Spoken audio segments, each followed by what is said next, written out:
Bonjour à tous et à toutes. Je renouvelle les mots de bienvenue de Charlie aux personnes qui sont présentes ce matin, que vous soyez en bas ou à l'étage, ou que vous regardiez cette prédication tout à l'heure ou plus tard sur la chaîne YouTube. Soyez vraiment les bienvenus parmi nous. Et une fois n'est pas coutume, je voudrais introduire ce temps de prédication par une devinette. C'est bon, vous êtes avec moi ? Ok, on va voir. Je suis un regroupement de personnes de tous horizons, africains, européens, asiatiques, des hommes, des femmes, des jeunes, des seniors, des étudiants, des ouvriers, des chercheurs, qui s'invitent, qui se soutiennent, qui parfois se blessent, mais prennent soin les uns des autres, qui s'encouragent à progresser, à avancer, à tenir ferme dans la difficulté. Alors, tous en chœur et bien fort. Je suis... J'ai pas entendu. Je suis le football club de Vesoul. Et sa section féminine, véridique, qui a gagné la Coupe de France des U18 face au Racing Besançon en 2018 sur le score de 2-0, pour celles et ceux que ça intéresserait. Voilà. On gagne à tous les coups quand on fait ce genre d'introduction. Au football club de Vesoul, et dans sa section féminine, vous trouverez un regroupement multiculturel de personnes, des hommes, des femmes, des jeunes, des seniors, des ouvriers, des ingénieurs qui s'invitent, qui parfois se blessent au sens propre comme au sens figuré, qui prennent soin les uns des autres, qui s'encouragent à progresser, etc., etc. Vous avez vu ? On peut facilement confondre un club et l'Église. Selon la manière dont on va définir les choses, selon le contexte dans lequel on est, là on est dans le cadre, un rassemblement en église, etc., etc. Donc on se dit, c'est l'église. Mais en fait, non, pas forcément. Ça peut être un club. On aborde aujourd'hui la deuxième prédication sur 6 dans la lettre aux Philippiens, et cette question de l'unité traverse cette lettre, et de la définition de l'unité traverse cette lettre. Comme Cyril a enseigné dimanche dernier, Paul commence sa lettre aux Philippiens en leur rappelant que l'Évangile doit être au centre de leurs relations, au centre de leurs prières, de leurs priorités. Paul leur montre que l'Église, ce ne sont pas des chrétiens qui se réunissent autour de Christ, il est beaucoup plus qu'une passion commune, comme on pourrait le retrouver dans un club. Mais c'est Christ lui-même qui regroupe son peuple autour de lui. Il est le créateur de l'unité. Et Paul va donner aux Philippiens, notamment à travers le modèle de Jésus-Christ, des clés très pratiques, de manière à ce que, justement, la manière que nous vivions l'unité nous distingue d'un club de façon radicale, pour qu'il n'y ait pas d'ambiguïté à ce sujet. Et je vous invite à ouvrir vos Bibles et à lire Philippiens chapitre 1, à partir du verset 27, et puis jusqu'au chapitre 2, verset 11. C'est à la page 771 dans les Bibles qui sont dans les bancs. Je vous invite à prendre ce texte, le lire avec moi, il ne s'affichera pas à l'écran. Donc gardez vos Bibles ouvertes pendant la durée de cette prédication. Philippiens 1, 27. Seulement, conduisez-vous d'une manière digne de l'évangile du Christ. Ainsi, que je vienne vous voir ou que je sois absent, j'entendrai dire de vous que vous tenez ferme dans un même esprit, combattant d'un même cœur pour la foi de l'évangile, sans vous laisser effrayer en rien par les adversaires. Pour eux, c'est une preuve de perdition, mais pour vous, de salut, et ça vient de Dieu. En effet, il vous a été fait la grâce non seulement de croire en Christ, mais encore de souffrir pour lui, en menant le même combat que celui que vous m'avez vu mener et que vous l'apprenez maintenant, je mène encore. S'il y a donc de l'encouragement en Christ, s'il y a de la consolation dans l'amour, s'il y a une communion de l'esprit, s'il y a de la tendresse et de la compassion, rendez ma joie parfaite en vivant en plein accord. Ayez un même amour, un même cœur, une unité de pensée. Ne faites rien par esprit de rivalité ou par désir d'une gloire sans valeur, mais avec humilité. Considérez les autres comme supérieurs à vous-même. Que chacun de vous, au lieu de regarder à ses propres intérêts, regarde aussi à ceux des autres. Que votre attitude soit identique à celle de Jésus-Christ. Lui qui est de condition divine, il n'a pas regardé son égalité avec Dieu comme un butin à préserver, mais il s'est dépouillé lui-même, en prenant une condition de serviteur, en devenant semblable aux êtres humains. Reconnu comme un simple homme, il s'est humilié lui-même, en faisant preuve d'obéissance jusqu'à la mort, même la mort sur la croix. C'est aussi pourquoi Dieu l'a élevé à la plus haute place et lui a donné le nom qui est au-dessus de tout nom, afin qu'au nom de Jésus, chacun plie le genou dans le ciel, sur la terre, sous la terre, et que toute langue reconnaisse que Jésus-Christ est le Seigneur, à la gloire de Dieu le Père. Et je termine ce texte en disant Amen. J'ai prié durant ma préparation pour que le Seigneur me donne de ne pas égratigner ce texte, tellement il y a de la révérence à avoir devant lui. Donc je prie la même chose pour notre partage ce matin, que ce soit vraiment le contenu de ce texte qui reste. Et voilà, ça me semble vraiment important. Dans les 4 derniers versets du chapitre 1, tout d'abord, Paul va commencer par définir l'objet de l'unité. Le verset 27 du premier chapitre est considéré par tous les commentateurs comme étant la clé de l'ensemble de l'épître, la punchline en quelque sorte, le résumé, la synthèse. Seulement, conduisez-vous d'une manière digne de l'Évangile. Une traduction plus littérale de ce verset fait apparaître une notion qui n'apparaît pas dans ce qu'on a lu. Et on retrouve cette notion dans la version Summer que je vais lire simplement au niveau de ce verset. Quoi qu'il en soit, menez une vie digne de l'évangile du Christ, en vrai citoyen de son royaume. En vrai citoyen de son royaume. C'est vraiment cette expression citoyen du royaume qui est utilisée dans l'original par l'apôtre Paul, et ça a vraiment son importance dans le contexte de la lettre. Parce qu'on sait, par l'histoire notamment, que les Philippiens, donc les habitants de la ville de Philippe, étaient des citoyens romains qui étaient particulièrement attachés à leur citoyenneté. C'était important pour eux d'être des citoyens romains. Ils y tenaient, et ils y tenaient très très fort. Ils étaient fiers de vivre leur citoyenneté. Ils faisaient un point d'honneur à parler comme des Romains, s'habiller comme des Romains, manger comme des Romains. On sait culturellement, socialement et par l'histoire, encore une fois, que beaucoup parmi les Philippiens étaient des militaires à la retraite. Des gens qui s'étaient battus pour Rome. Être romain, ça voulait dire quelque chose de particulier pour eux. Et inévitablement, quand Paul fait ce rappel, inévitablement, ça percute dans l'esprit des Philippiens. Avant d'être citoyens romains, vous êtes des citoyens du royaume de Christ. Et la conséquence était évidente pour eux. Lorsque l'on est un citoyen du royaume, on vit en cohérence avec lui. Lorsqu'on est un citoyen du royaume, on vit en cohérence avec lui. Si tu es un citoyen romain, tu vis comme un Romain. Si tu es un citoyen du royaume de Christ, tu vis en cohérence avec le royaume de Christ. C'est peut-être moins évident pour nous en 2022. On a peut-être plus le même sens de la citoyenneté. Mais pour les Philippiens, c'était limpide. Notre citoyenneté définit notre manière de vivre. Notre citoyenneté définit notre manière de vivre. Et Paul va décrire très concrètement en quoi consiste cette cohérence, toujours au verset 27, qui est vraiment une clé dans cet épître aux Philippiens. Il va le formaliser de la manière suivante. Tenez ferme dans un même esprit, combattant d'un même cœur pour la foi de l'Évangile. C'est-à-dire, soyez unis pour défendre la foi de l'Évangile. C'est l'objet de l'unité. Tenez ferme, c'est une expression qui fait littéralement référence à un militaire qui tient une position.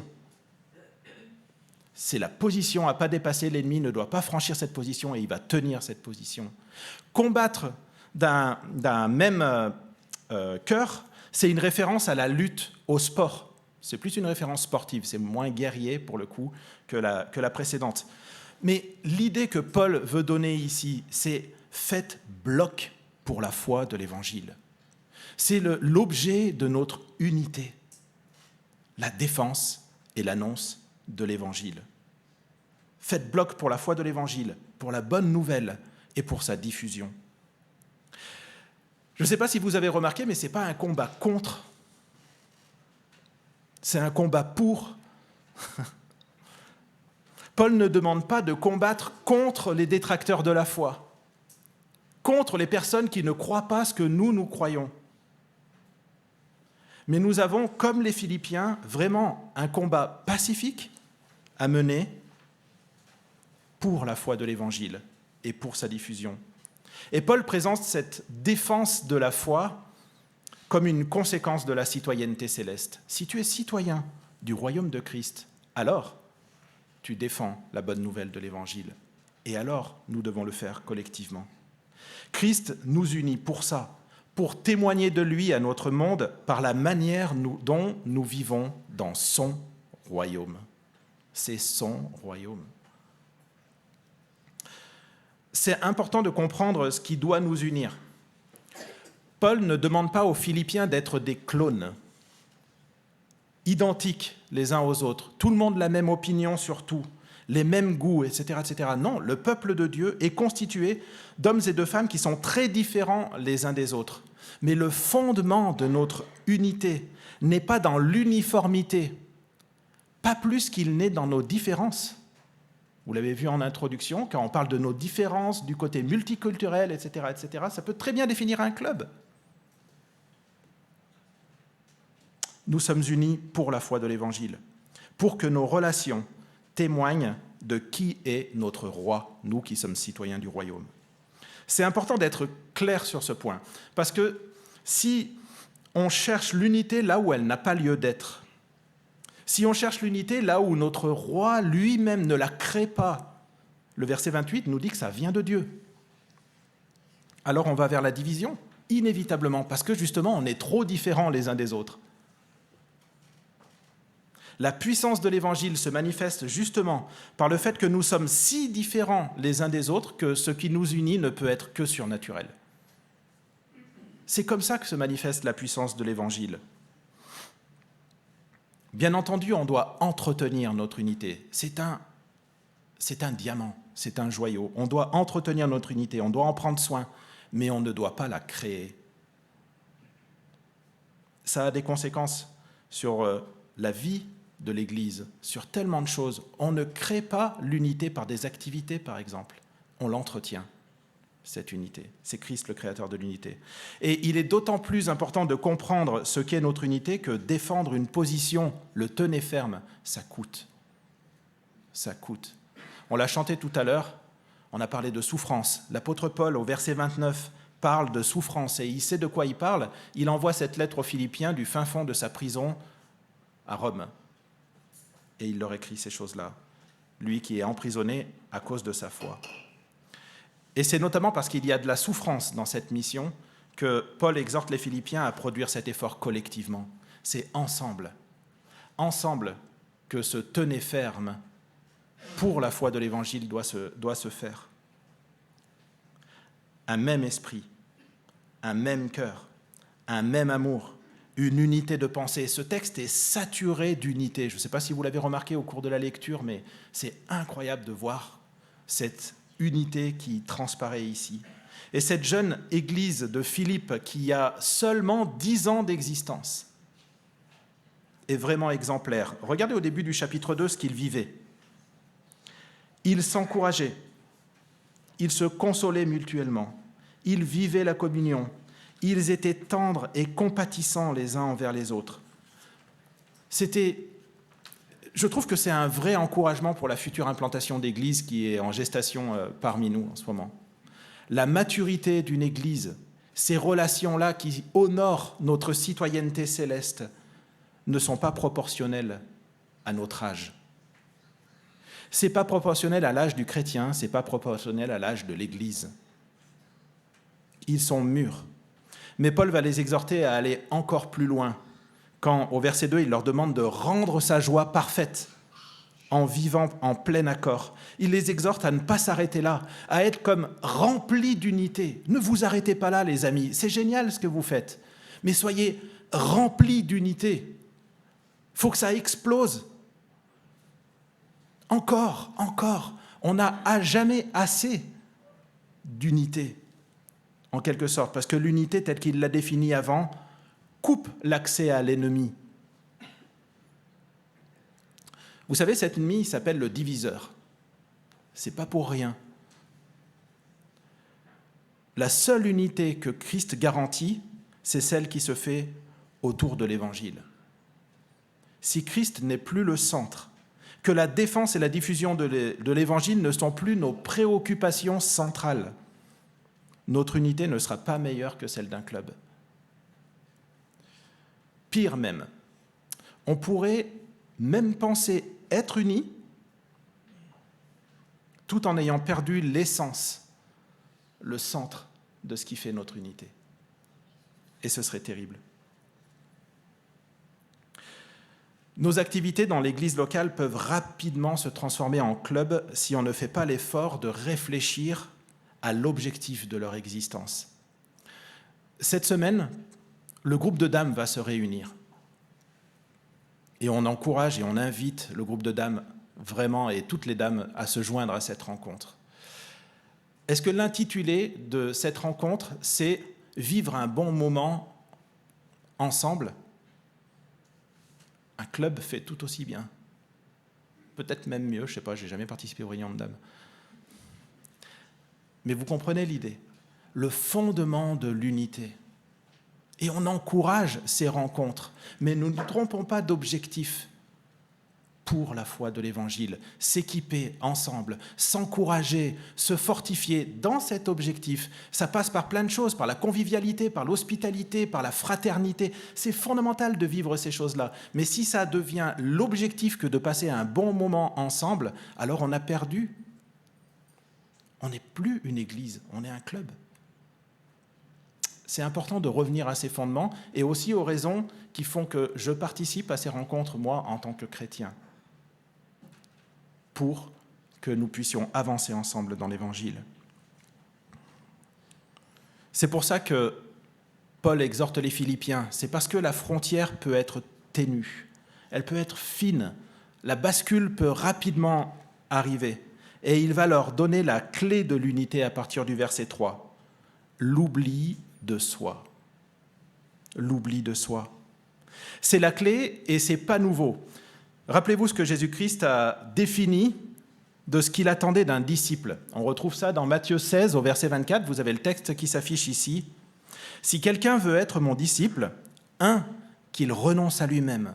2, qu'il se charge de sa croix. 3, qu'il me suive. » 1, le renoncement. 2, accepter qu'il y aura des souffrances. Paul l'a dit aux Philippiens juste avant. Et 3, qu'ils me suivent, c'est l'obéissance. Et on l'a à travers le modèle de Jésus-Christ dans la suite du texte qu'on va regarder ensemble tout à l'heure. Mais la première chose que Jésus-Christ demande à celles et ceux qui veulent être ses disciples, c'est le renoncement à eux-mêmes. Et Paul va expliquer très concrètement aux Philippiens en quoi ça consiste, parce que ça peut être une notion un petit peu vague, renoncer à soi-même, qu'est-ce que ça veut dire ? Mais au verset 3 et 4, regardez ce que Paul dit aux Philippiens. Avec humilité, considérez les autres comme supérieurs à vous-même. Que chacun de vous, au lieu de regarder à ses propres intérêts, regarde aussi à ceux des autres. C'est très concret. Nous voulons être des disciples de Christ, alors faisons passer les autres avant nous-mêmes. C'est concret et c'est pas simple. Et c'est pas forcément évident de vivre ça à chaque saison de notre vie. Et parfois, il y a sans doute des moments où on a besoin de prendre plus soin de nous. Il ne faut pas être dans une extrême, mais le guide d'un témoin de Jésus-Christ, le guide d'un disciple de Christ, c'est quelqu'un qui renonce à lui-même, qui dit « l'autre avant moi ». C'est C.S. Lewis, un auteur chrétien, qui disait ceci au sujet de l'humilité. Si nous venions à rencontrer une personne véritablement humble, jamais nous ne repartirions en pensant qu'elle était humble. Elle ne nous raconterait pas constamment qu'elle n'est personne, car une personne qui ne cesse de dire qu'elle n'est personne est en fait quelqu'un d'obsédé par lui-même. Je trouve ça tellement intéressant. La chose dont nous nous rappellerions d'une rencontre avec une personne évangéliquement humble, c'est combien elle semblait totalement intéressée par nous. Car l'essence de l'humilité évangélique n'est pas de se sous-évaluer, ni de se surévaluer, mais simplement d'être moins centré sur soi. Je crois que ça correspond bien à la définition de l'humilité telle que la parole nous le définit. Regarder les intérêts des autres avant les nôtres, c'est la clé de l'unité dans le royaume de Christ. Ce texte nous lance aussi, je crois, un avertissement qu'on ne peut pas passer sous silence. Si nous ne sommes pas prêts à renoncer à nous-mêmes, à faire passer les intérêts des autres avant les nôtres, alors nous ne sommes pas prêts à vivre la vie de disciple de Christ. Elle est dure, la vie de disciple de Christ. Elle demande de l'abnégation, du renoncement. Et notre société ne nous y aide pas. Parce qu'on vit dans une société qui est terriblement individualiste, terriblement égoïste. Un très cher frère qui est maintenant auprès du Seigneur, Rénal Kozicki, pour ne pas le citer, avait l'habitude de qualifier notre société à travers une expression. Il disait que c'était la société du tout à l'ego. Et de tout à l'ego. C'était une formule pour dire qu'on vit une société qui nous pousse à vivre des vies d'égoïsme, d'épanouissement personnel, de moi, de remoi. Et dans un tel monde, une communauté qui vit le renoncement à soi-même dans ses relations, qui fait passer l'autre avant lui, ne peut que marquer une différence flagrante dans notre monde, entre le royaume de Christ et le royaume de ce monde. Jésus lui-même a voulu que tous ses disciples vivent ce contraste éclatant dans leurs relations, pas une pseudo-élite dans l'Église. Tous les disciples, le premier jour où nous disons être devenus disciples de Christ, c'est la décision que nous prenons de vivre les autres avant moi pour honorer ma citoyenneté céleste. Parce que c'est ce que Christ veut que nous vivions dans nos relations les uns envers les autres. Nous prenons la décision d'imiter Jésus-Christ. Et ce n'est pas étonnant que Paul donne aux Philippiens le modèle suprême de Jésus-Christ. Et on en vient au joyau de ce texte. Pour la 3e fois ce matin, je voudrais qu'on le relise. Et j'ai demandé à Charlie exceptionnellement d'inclure dans le temps de prédication 5 minutes d'adoration. 5 minutes où chacun, chacune, vous pourrez prier en face de ce texte, soit dans vos cœurs, soit à haute voix. Priez courtement, pas de prière flash, mais courtement au sujet de ce texte. Et puis nous continuerons et terminerons cette prédication après ce temps de prière. Je vais relire des versets 6, à partir du verset 6. Lui, Jésus-Christ, qui est de condition divine, n'a pas regardé son égalité avec Dieu comme un butin à préserver, mais il s'est dépouillé lui-même en prenant une condition de serviteur, en devenant semblable aux êtres humains. Reconnu comme un simple homme, il s'est humilié lui-même en faisant preuve d'obéissance jusqu'à la mort, même la mort sur la croix. C'est aussi pourquoi Dieu l'a élevé à la plus haute place et lui a donné le nom qui est au-dessus de tout nom, afin qu'au nom de Jésus, chacun plie le genou dans le ciel, sur la terre, sous la terre, et que toute langue reconnaisse que Jésus-Christ est le Seigneur, à la gloire de Dieu le Père. Voilà notre modèle. Et je vous propose qu'on prenne 5 minutes sur ce texte pour l'adorer ensemble en prière.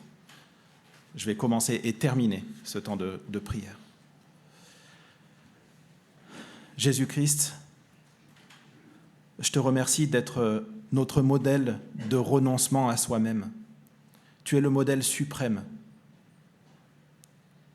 Mettez le modèle. Je veux t'imiter. Jésus-Christ, aide-moi. Amen.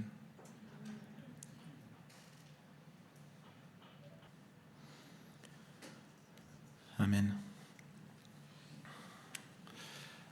Le texte que vous avez devant vous a fait couler beaucoup d'encre. Au IVe siècle de notre ère, il y a un concile, une réunion de théologiens qui s'est réunie pendant 3 mois pour aboutir d'un texte de 15 lignes. Alors, soit ils n'étaient pas efficaces, soit la question est ardue. En particulier au sujet de ce texte-là, et plus généralement au sujet de la divinité de Jésus-Christ. Certains, dont les témoins de Jéhovah, par exemple, interprètent ce texte en disant que Jésus-Christ n'était pas Dieu, qu'il s'est débarrassé de sa divinité, en quelque sorte. C'est une interprétation, évidemment, qui est complètement fausse et qui est grave. Et je ne vais pas pouvoir expliquer en quelques minutes ce qu'une horde de théologiens a mis 3 mois à aboutir, mais juste simplement vous inviter à relire l'épître aux Colossiens, par exemple, chez vous, qui est une défense incroyable de la divinité de Jésus-Christ, ou tout simplement à interpréter correctement ce texte. Ce que Paul dit, c'est que, justement, Jésus-Christ est le modèle suprême de renoncement à lui-même parce qu'il n'a jamais cessé d'être Dieu.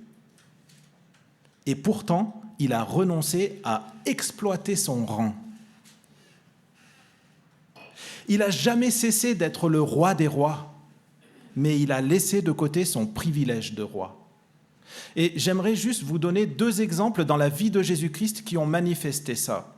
Le premier exemple, quand il a été tenté, on trouve ce texte dans Matthieu chapitre 4, il a été tenté et puis le diable vient vers lui après 40 jours de jeûne et lui dit « Écoute, transforme ces pierres en pain, vu que tu as faim, tu vas te nourrir comme ça. » Est-ce que Jésus avait le pouvoir, est-ce qu'il avait l'autorité de demander à ces pierres de se changer en pain?